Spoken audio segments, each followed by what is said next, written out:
जी गावाले लोक असतील त्यांच्या नळाला पाणी अजिबात नाही. माझ्या बिल्डिंग मध्ये पाणी नाही, मी आंघोळच केली नाही म्हणून आज या ठिकाणी आंघोळ करायला होतो. पाणीच नाहीये.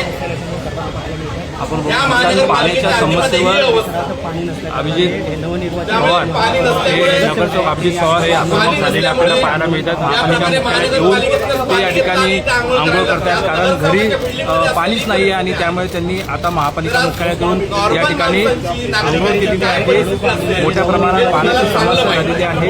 राजकुमार पवार यांच्या माध्यमातून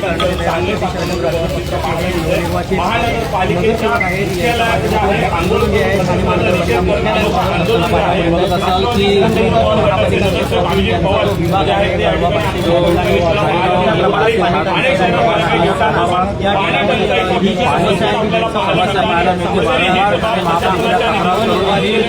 महापालिका याकडे दुर्लक्ष करते. त्यामुळे आपण बघू शकता ठाणे महापालिका मुख्यालयात येऊन त्यांनी या ठिकाणी आंघोळ करत या ठिकाणी प्रशासनाचा निषेध केलेला आहे. अनोखा आंदोलन या ठिकाणी त्यांच्या माध्यमातून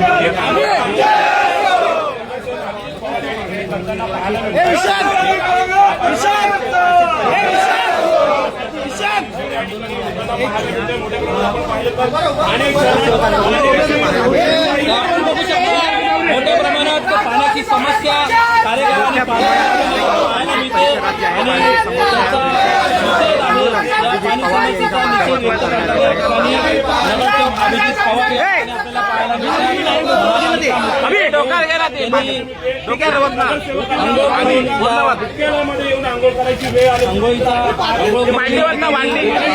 आणि काही दिवसांपासून पाण्याची समस्या जी आहे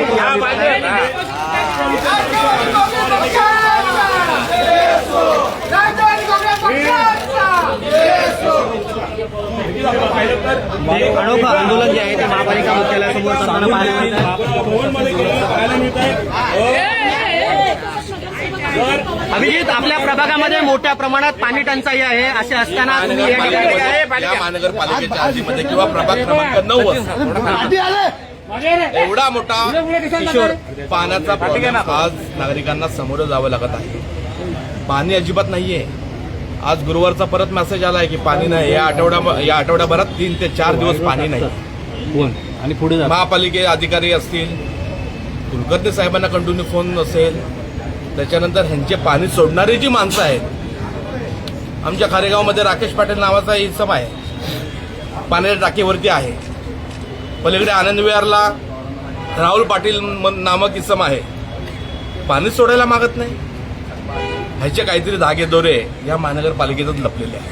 या संदर्भात अनेक बैठका झाल्या, निर्देश देण्यात आले. मग पाणी नेमकं जाते कुठे? पाणी जाते कुठे हे ह्यांना समजलं पाहिजे. 621 MLD पाण्याची गरज ठाणे महानगरपालिकेच्या हद्दीत असताना आपल्याला पाणी पुरवठा होतोय फक्त 585 MLD. मग हे पाणी जातंय कुठे? पाणी येत का नाहीये? ह्याच्यावरती उपाययोजना नाहीच आहे. 32 वर्ष ह्या महानगरपालिकेच्या हद्दीमध्ये यांची सत्ता आहे आणि या 32 वर्षामध्ये एकही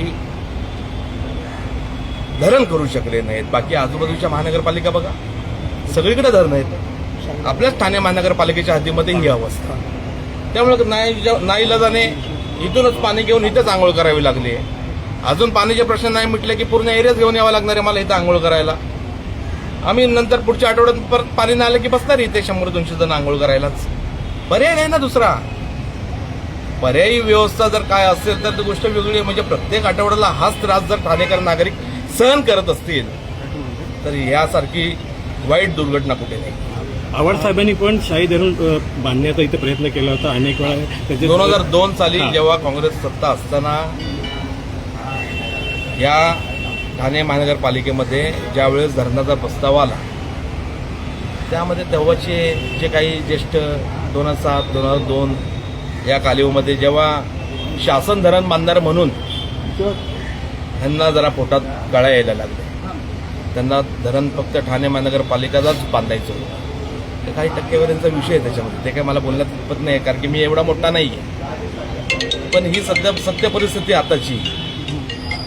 2-2, 3-3 मंत्री आहेत ठाणे जिल्ह्याला. काय परिस्थिती आपल्या जिल्ह्यामध्ये? काय पाण्याची व्यवस्था आहे? काही नाही, नियोजन शून्य. नको आम्हाला स्मार्ट सिटी ठाणे.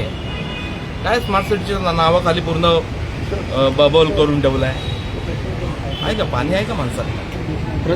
पाणी नाही, पाणी भीक मागायला लागते. कुणी पाणी देतं का पाणी, कोणी पाणी देतं का पाणी.